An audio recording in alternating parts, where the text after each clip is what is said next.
dream is to one day find a promising kid, a kid that stands out, and see him become the next Diego.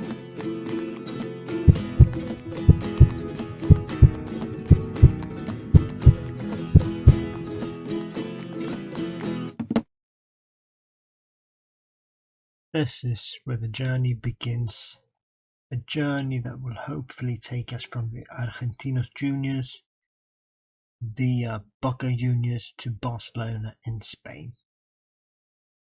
If you followed my blog/Twitch series Fantastico on FM20, you would feel right at home. If not, you will quickly catch on. This is a saga where we will try to recreate and maybe even beat the glorious and peculiar career of Diego Armando Maradona. We simply want to try to create the next Diego. And when I talk about trying to recreate the career of Maradona, I want to do it in a certain way. I want to start at Argentinos Juniors, just like Maradona, and then I want to go from there to Boca Juniors, and then finally to Barcelona. And I know that Maradona did not excel at Barcelona. His career took another path, and he became the king of Napoli. And maybe our journey will take us there, or somewhere else. I don't know. This is a story that isn't written yet. It's going to be written in the upcoming months, both on YouTube and on Twitch.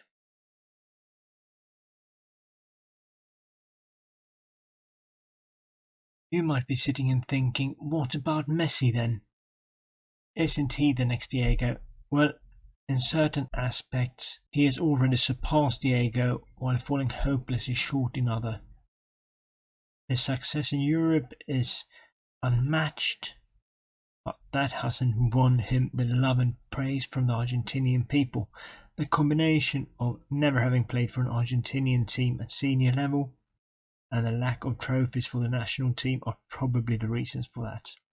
I also think that Messi's choir boy aura is an issue here. He's too much saint and too little sinner. He's too perfect in a sense and a failure in others. In one aspect though, he is a smashing success, and that is when it comes to my Diego rating.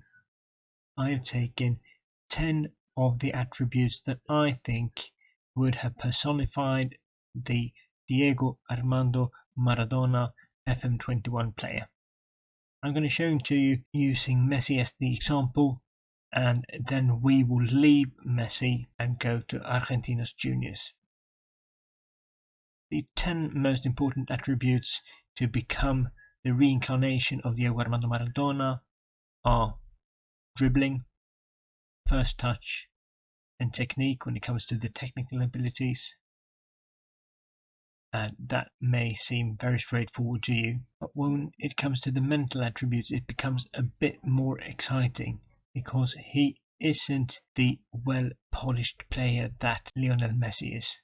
I think the 4 most important mental attributes for Diego Armando Maradona was of course his flair and his vision, but also his bravery and his determination. So a bit of roughness combined with a superb smoothness. We then move on to the physical attributes, and the 3 most important ones for Diego Armando Maradona was acceleration, agility and balance. He had a way of skipping for a couple of steps and then flowing for the rest of his movement. These 10 attributes added together and then weighed slightly differently, where first touch, flair and agility are slightly more important than the rest. They give a sum from 1 to 100 that will be called the Diego rating.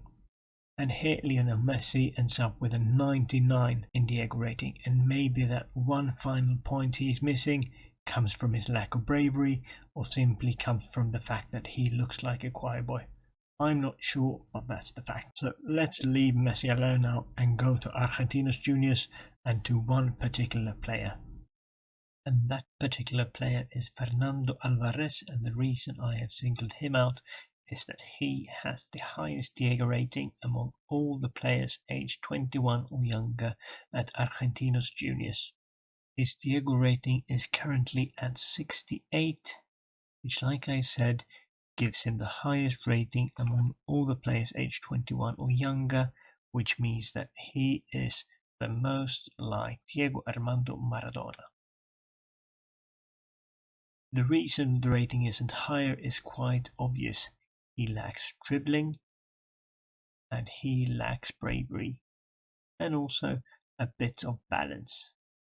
His strengths, though, are his first touch, his technique, his flair, vision, acceleration, and agility. So he shines in a lot of Diego Armando Maradona areas, but lacks in others. So what I'm going to try to do in this first part of the series, the Argentinos Juniors era, is that I want to scout for players that fits this mold. I want to create players that fit this mold, and I want to get as good players as possible into our academy system. So the first era is very much going to be focused on scouting and youth development.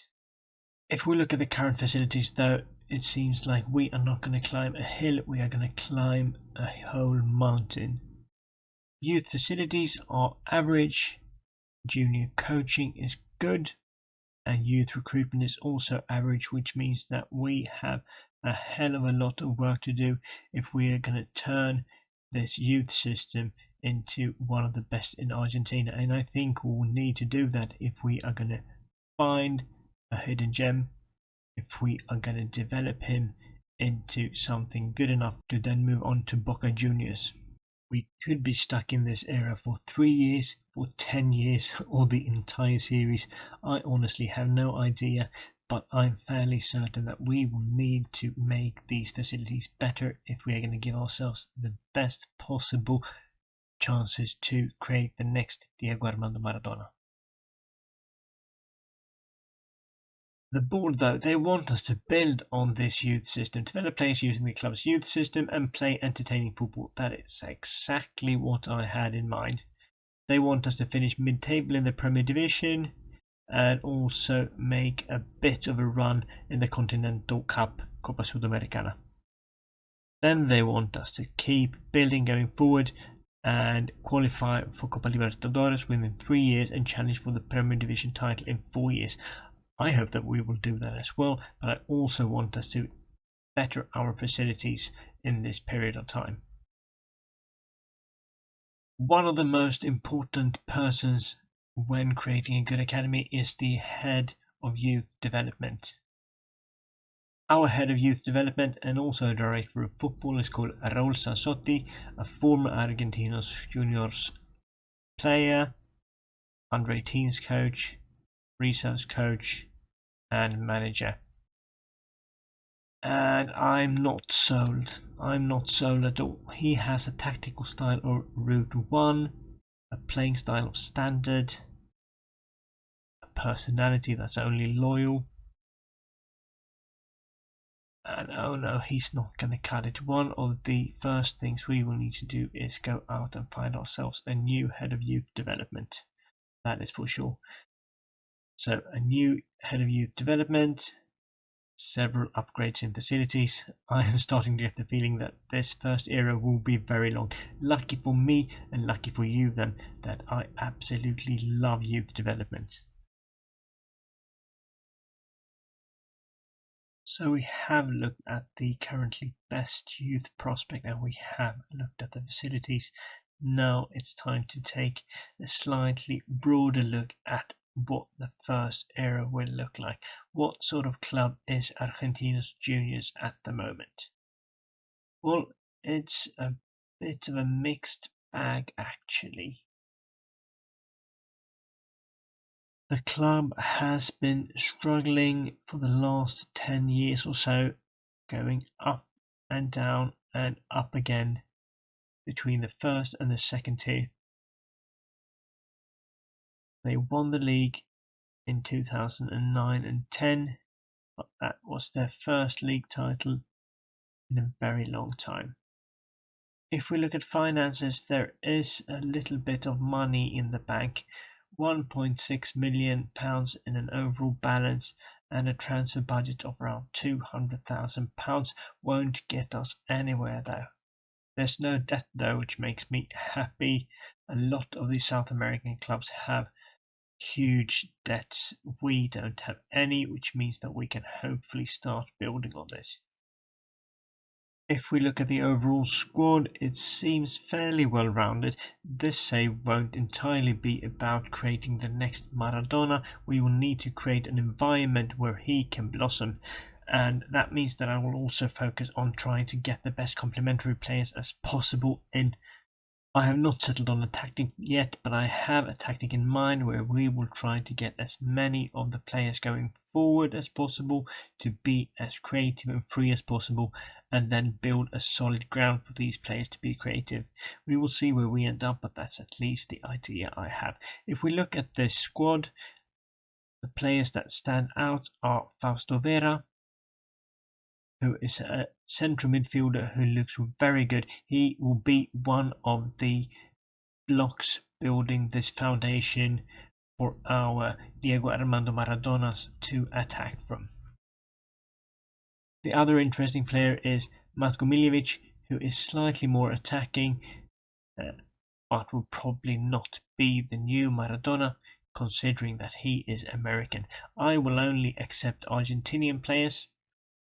He does in fact have a triple nationality, so maybe he could be an Argentinian national team player. We will see. He doesn't strike me as the exceptional sort of player, but he looks like he has a good amount of potential at least. The third player I thought I'd show you is young Matias Godoy, who probably won't be the next Maradona, but looks like a great player to provide decent balls to. Dribbling 11, first touch 12, technique 12, bravery 6, this is where he lacks. Determination 16, flair 13, vision 10. Acceleration, agility, balance, okay. So maybe we can at least sell him on with a bit of a profit to get new players in. The pundits are predicting us to finish 8th in the Argentinian top division, consisting of 24 teams. An 8th place would secure us a spot in the South American second tier cup, the Copa Sudamericana, and that is also the Continental Cup that we will play this season. I thought I'd show you one more young player before we ended this episode. This is the second most exciting young player we have, Gabriel Rocha, and don't get fooled by that little Brazilian icon up there. He has a dual nationality as well, so he could very well be considered an Argentinian. He lacks a little bit of dribbling, he lacks a bit of bravery, and he lacks a bit of balance, but except for that, he looks good. And by good, I mean great. First touch 13, technique 14, flair and vision both 14, determination 14, acceleration, agility, feels like I've said 14 many times now. So I'm excited about him. He is slightly on the taller side though, which I don't really like. I envision someone of Diego Armando Maradona's stature as well. So 178 centimeters is on the taller side. If we compare to Fernando Alvarez, though, he is 176 centimeters. So those 2 centimeters, they mean a lot. He's only 15 though, which means that there is a slight risk, I call it, possibility you might call it, that he will grow a little more. Usually that's a good thing, but in this series I'm not sure. So Fernando Alvarez, could he be the new Diego Armando Maradona? maybe he turns out to be that, and then we will quickly move on from Argentinos Juniors to Boca Juniors, where the next chapter starts. But I have a feeling we are going to be at Argentinos Juniors for quite a while and build that club up until we find that true gem to take with us on this journey. And I wouldn't mind that. I wouldn't mind staying here a while with you, trying to build them up, turning them into a great Argentinian academy. I'm so excited about this. I like Fernando Alvarez. I like the club, and I like a really good challenge. So this is going to be awesome. Take home messages from this introduction. Fernando Alvarez is our number one prospect. The club isn't ready to produce really great players yet because we are lacking in facilities, and our head of youth development seems more or less useless. So that is going to be our first step moving forward. Thanks for watching. Welcome on this journey trying to find the next Diego.